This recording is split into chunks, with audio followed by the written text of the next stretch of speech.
그래서 교환에 양용이 구조분석 1, 2 해가지고 장황하게 이렇게 말씀드렸습니다만 주제 도입 1장 1절부터 4절 이거는 수요일날 할 예정이고요. 한 1시간 반 정도 걸립니다. 그랬을 때 이렇게 주제를 도입하면서 천사보다도 뛰어나신 예수 그리스도에 대해서 1장 4절에서 말하고 1장 5절부터 그 부분에 대해서 말하고 있다.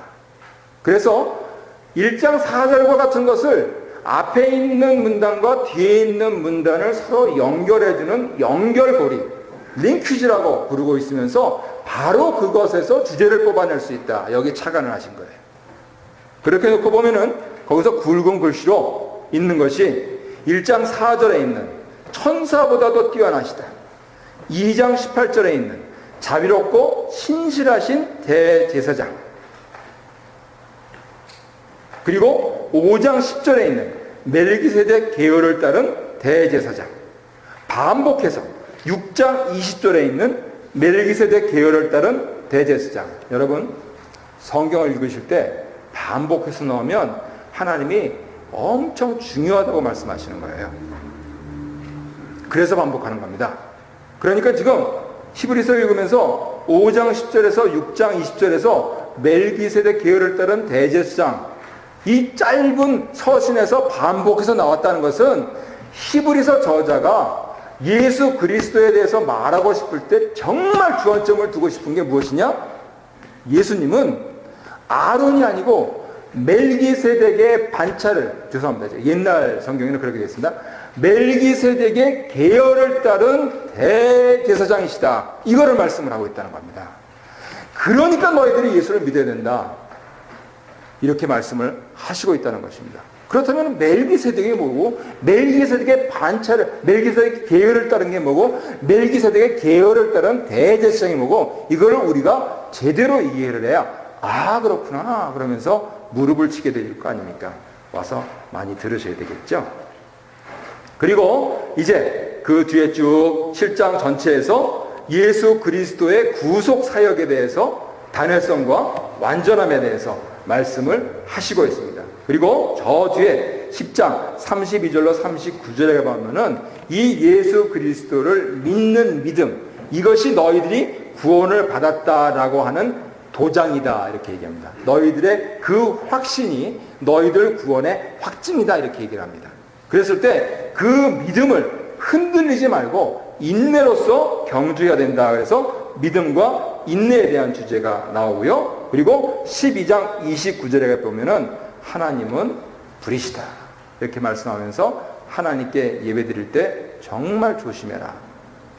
하나님께 예배 안 드린다 생각하는 것은 아예 상정하지도 말고 하나님께 예배 드릴 때 정신 똑바로 차리고 바른 가짐으로, 그래서 우리가 예배를 인도하거나 또 앞에 설 때 꼭 우리 의관을 정지하고 이렇게 하는 것이죠. 왜냐하면 하나님께 예배 드리는 거기 때문에 그렇습니다. 그래서 이 예배에 대해서 강조를 하신다는 것이죠. 그리고 13장 20절부터 25절에 문안과 축도, 이것을 보니까 또 맞아, 크리스천들 편지 형식하고 똑같네 이렇게 결론으로 말씀을 내릴 수가 있다는 것이죠. 그래서 지금 쭉 장황하게 설명드린 것을 잠깐 이렇게 공통분모 연결 고리들 그래가지고 큰 글씨로, 거기 큰 글씨는 다 보이시죠?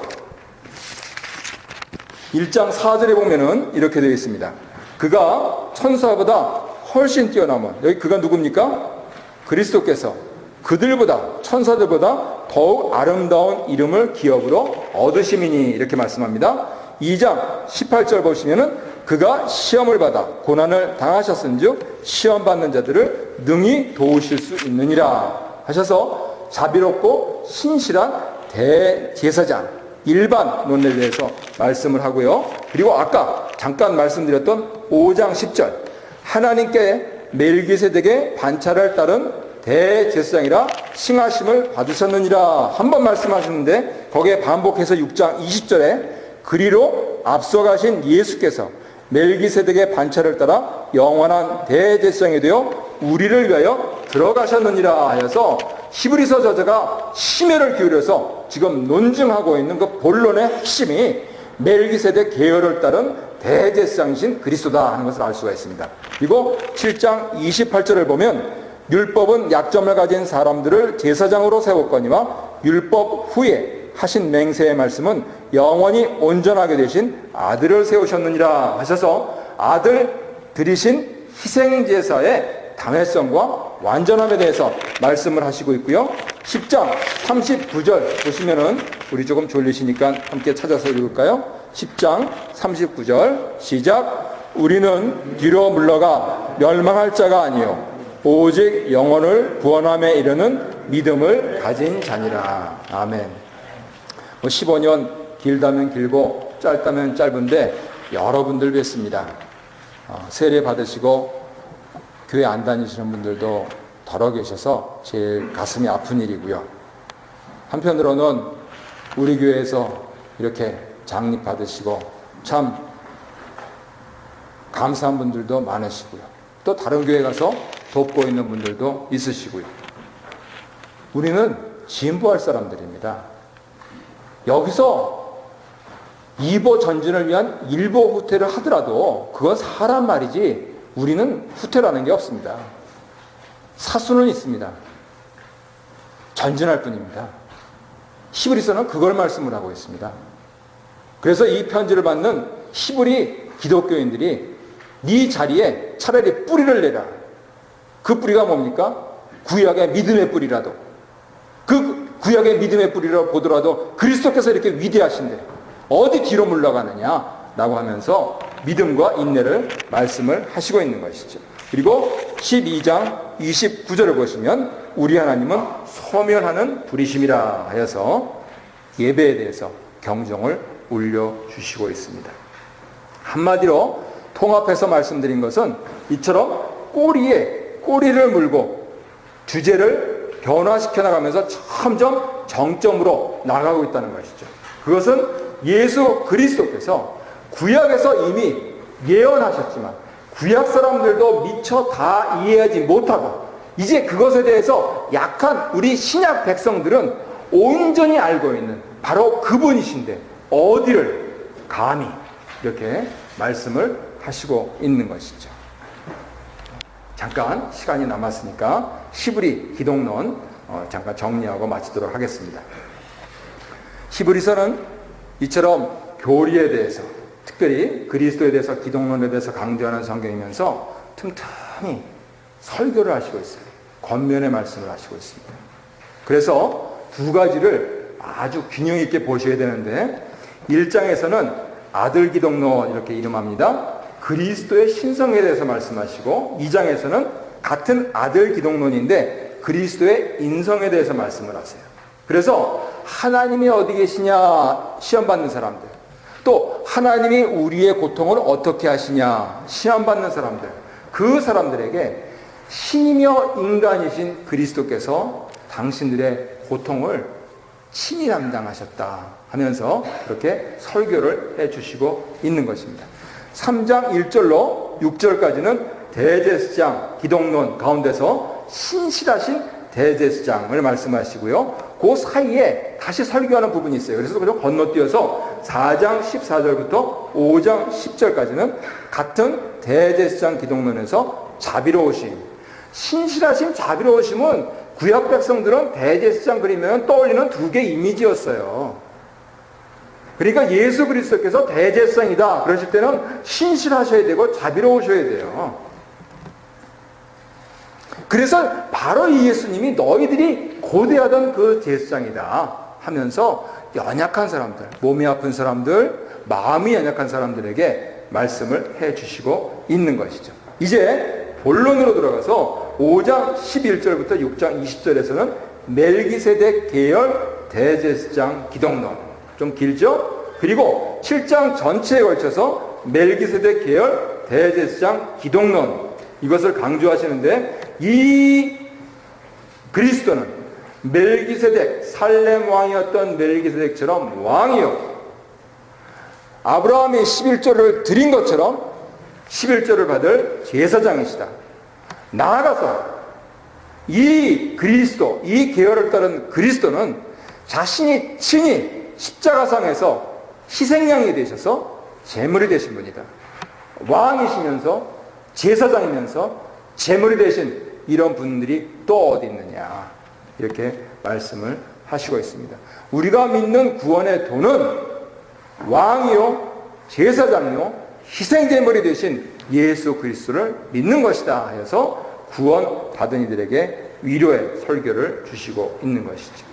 이어서 8장부터 10장까지는 단회성, 완전함, 영원함, 그러한 희생제사, 그리스도께서 십자가상에서 단번에 죽어서 이루신 창조와 구속의 대드라마의 완성, 그것을 통해서 아직도 이 땅에서 고통받고 고난받고 살고 있는 사람들이 정작 눈여겨봐야 될 하늘 장막들, 새 언약, 그 부분들에 그리스도께서 중심이시다 하는 것을 드러내시고 있습니다.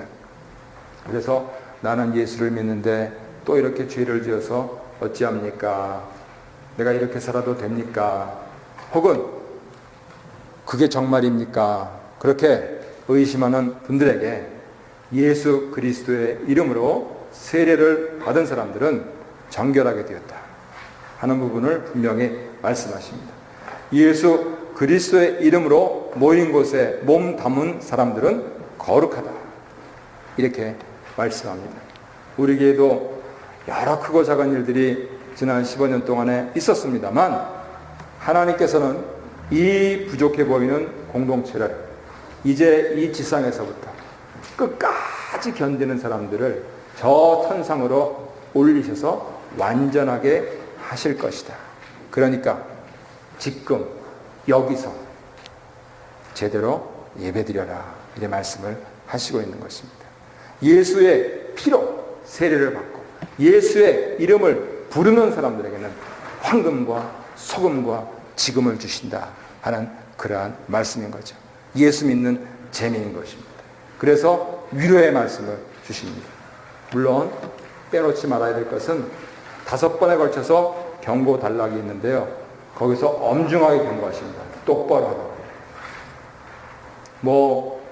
경찰력이 없으니까 속수무책입니다. 그런데 위로는 하나님 보고 계시고 아래로는 내 자녀들이 내 등 보고 있습니다. 그래서 소름 끼쳐서 머리가 쭈뼛 서서 하루하루를 예수를 믿는 신자의 삶을 살아가는 것이 마땅하다, 이 말씀을 하시는 것이죠. 시간이 많이 경과해서 거기 구약 인용 부분, 그 부분들은 각자 읽어보시고요. 그래서 이렇게 결론을 내리겠습니다.